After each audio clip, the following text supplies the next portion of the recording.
Today I have my June lookbook for you, and I have 5 finished pieces to show you. The first is the yellow denim skirt that I'm currently wearing, but you can't see that, so let's put a twirl in to show you exactly what it looks like. Now technically I had made this in May, but I decided to fully line it because I like to wear these kinds of skirts over dresses to give my dresses some versatility and turn them into tops. The outer fabric behaved beautifully, but the lining fabric did decide to drop on the bias even after I'd hemmed it. So I had to let it sit and do its biasy thing and then trim off the beautiful narrow rolled hem that I had done and re-hem it. I've done all that, and now the lining sits inside of the skirt as it should, and I'm really pleased with how this has turned out. It is an incredibly bright and in-your-face fabric. I got this from Dalston Mills and it is still available, so I will link to it in the description down below. I bought 3 meters and I managed to cut this skirt and a Sorrento jacket out of that 3 meters. I haven't finished the Sorrento jacket yet, it is still in pieces, but I'm really excited to see what that looks like when I finally finish it. I do think this is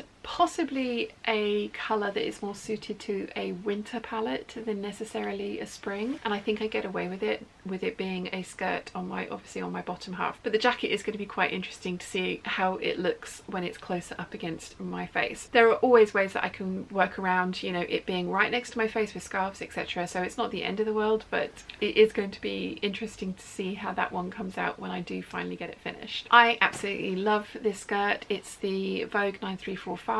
I have done a full video on hacking that pattern in many different ways to make the perfect capsule, or perfect for me, capsule wardrobe. The denim skirt that I made in that video was one of my favourites and is something that I wear very often, so I decided making another couple, possibly might be another one coming up next month, in brighter colours that work for the spring summer months, and also my spring palette would not be a bad idea because that dark denim skirt gets worn very frequently. I love how this one's turned out. I have used coconut shell buttons down the front. They are my favourite. I tend to use those for lots of things, to the point where I bought actually a couple of years ago 180 of them, and I have finally used up that 180, and I do tend to, as I say, put them on everything because they're just one of my absolute favourites. And I will be buying more coconut shell buttons so I can add them to future projects. Okay, so the very first thing that I got sewn up in June is the Anaconda Thesis in buttermilk cotton lawn. I did a 9345 tie front shirt. So this is the top half of the skirt that I'm currently wearing, just with ties added onto the front so that it can be literally a tie front shirt rather than one that needs to be tucked in. My main bugbear about tops and shirts is when you tuck them in but then go about your day, obviously you move, and so the top moves and they become untucked. So I do, as we probably have realised from the amount that I've made, love a tie front shirt. I also got my scrunchies done. I have 2 scrunchies from the buttermilk colorway. I'm trying to be much better this year about making up my scrunchies the same time as I'm making up the garment in the fabric, because obviously I have the right thread in the machine, and I still have a giant box of probably about 60 or 70 scrunchies that I've cut out over the last 2 years that I didn't do that with, and now I just have this giant project sitting in the corner that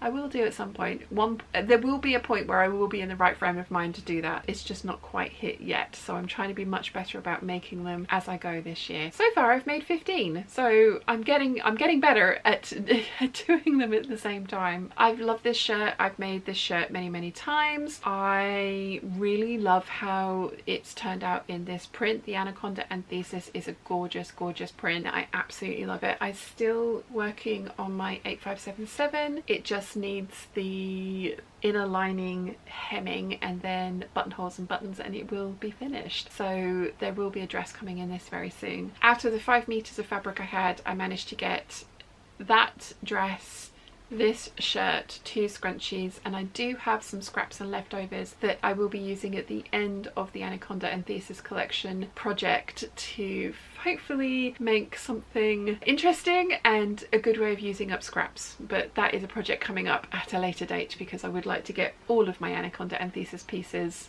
That rhymes. I would like to get them all done so that I have the full range of fabrics to play with for that final project. Really happy with this. We'll make more of these in the future. They don't take much fabric. The pattern pieces are small, so you can cut them out of the odd scraps that you get left over when you end up cutting out giant skirt panels like this, and we all know I love a giant skirt, so that happens frequently in the sewing room. Very happy with this. We'll make again. We'll wear this one. Next up we have the first of 3 9006s that I made in June. This is an abstract kind of green and turquoisey blue viscose that I got from the Gold Hawk Road. I bought it in 3 colours. I've made an Eve dress out of the pink colourway and the what I'm calling blue and ginger colourways. I've actually cut this top out of and then fabric panels to make a pleated and gathered skirt, because I have really been enjoying having separates in the same print to make it look like a dress, but then theoretically be more versatile because I'll wear the separate pieces with other things. We all know that I do tend to prefer head to toe pattern, so I will probably end up wearing these as a coordinating set more frequently than not, but it is just nice to have that option. Also got 2 scrunchies here, again making my scrunchies up as I go along. I love this pattern. You only need a meter of wide fabric, like this one was 140 wide. I think this is 140 wide as well, so it's one of those ones that it fits me. I like it. It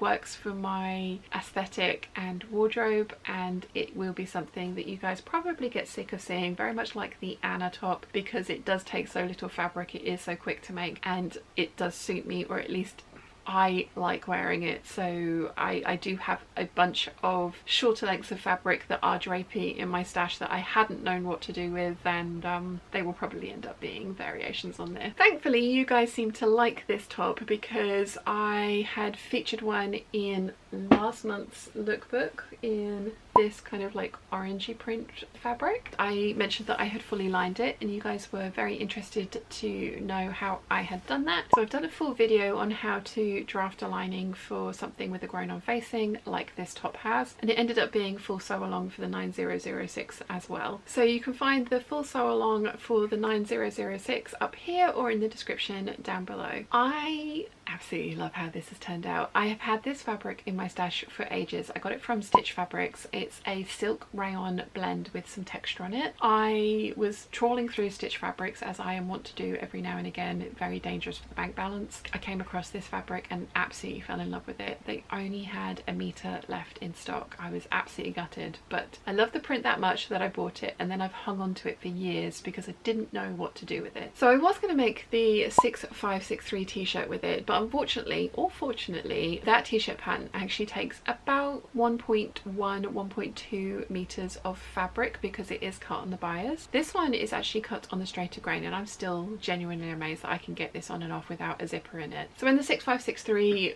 pattern wouldn't fit onto this fabric, I put it away and I was like, oh, I'll make a by hand London Anna with it at some point because it's a meter of fabric, so obviously it has to be a top. I love that top and I wear that top fairly frequently. And then I just thought one day, let's see if I can fit the pattern pieces for the 9006 on this, and I could, and I love it. I absolutely love it. This fabric is just so gorgeous. Has a lovely drape to it. It's quite a heavy weight fabric, so it's got like I'm just really happy with it. And as I say, I have drapey fabrics in 1 meter cuts in my stash, so there will definitely be more of these being made in the future. I really love it. So much so that I felt very adventurous and brave and decided to cut into my £30 a meter silk. Now again, this had been bought with the intention of being turned into the 6563 t-shirt years ago. I got it from Stitch Fabrics, but this time at the show. I kind of wish I'd bought more of it, enough to make a dress, but it was 30 or 35 pounds a meter, so I thought, you know what, a top, knowing full well that I don't really wear tops and prefer to wear dresses, but I decided that no, 1 and a bit meters of this for a top would be a great idea. So here is my 9006 in my very expensive stealth pineapple fabric. So there were pineapples all over this print. I think it's from Dolce & Gabbana. So I was planning on trying to put like a pineapple kind of over the cowl so that you would have ended up with like the orange print there, but I decided that that wouldn't have looked particularly great because of the placement of the pineapples would have meant that I would have ended up with pineapple boob, and I kind of didn't want a pineapple front and center because it kind of felt like that was a bit graphic tee like, you know what I mean, graphic t-shirt like. So yeah, stealth pineapple on the back. I'm very pleased with my stealth pineapple. This fabric is absolutely gorgeous. It's a silk twill, so it's still slippery and a little bit shifty to work with, but I did a whole video on my tips and tricks for working with silks. One of the best things that I have found is the calico pattern method. It absolutely made this so much easier to cut out. As I say in that video, accuracy and getting things correct in the cutting out stage will definitely help with the whole process of sewing silk as you go along. There were also some amazing tips and tricks from others in the comment section of how to deal with things like silk chiffons and your top tips and tricks for dealing with slippery fabrics. So if you check that video out and have a look at the comment section, there's some amazing top tips and tricks to have a look at and perhaps try the next time you want to use a slightly scary and shifty fabric like this. Although honestly this one really wasn't as bad as I was building it up to be, which is great because I have also got a good 2.5 meters in the stash of the all over leaf with no pineapple that I did buy more of so I could make a dress, although they didn't have as much as I wanted, so I've only got 2.5 meters. So I think it's going to end up being a bias cut slip dress, which is going to be a whole other prospect, working with slippery silk on the bias. Fun times, but having made this I think I can do it. And as I say, there's some amazing tips and tricks from you guys in the comments on that one, so I should be applying those to the next time I work with something slippery as well. So thank you guys. I also cut out and made up my singular scrunchie from this fabric because I ended up with a fairly decent chunk left, which I'm going to try and do some other hair accessories with. Having a silk hair tie is very bougie, but I very much like it, and like I say, because I've got that chunk of silk left, I'm going to play around with some other silk hair accessories as well. But that was the last thing that I got sewn up in June. So only 5 finished projects, technically 4 sewn in June, but 2 of them ended up being quite detailed videos, and I really like how those videos have turned out, and you guys seem to be enjoying them as well, which is awesome. Let me know in the comment section down below which is your favorite. I mean, basically I've made 3 of these, a shirt and a skirt. I actually think all of the pieces that I've made this month go together. I would happily take that away for a mini capsule collection. I may just have filmed a new capsule collection video with Nicola, which will be coming out on her channel next week, so I have all things capsule collection on my brain at the moment. But I really like everything that I made in June, and I'm very happy with how everything has turned out. There were no fails, there were all wins. Although given that 3 of them are exactly the same pattern and then the other 2 were made with one of my absolute favourite patterns, I'm guessing that's not much of a surprise. So I'd love to hear which one is your favourite. Let me know in the comment section down below. If you've enjoyed this video, you might want to check out this one here.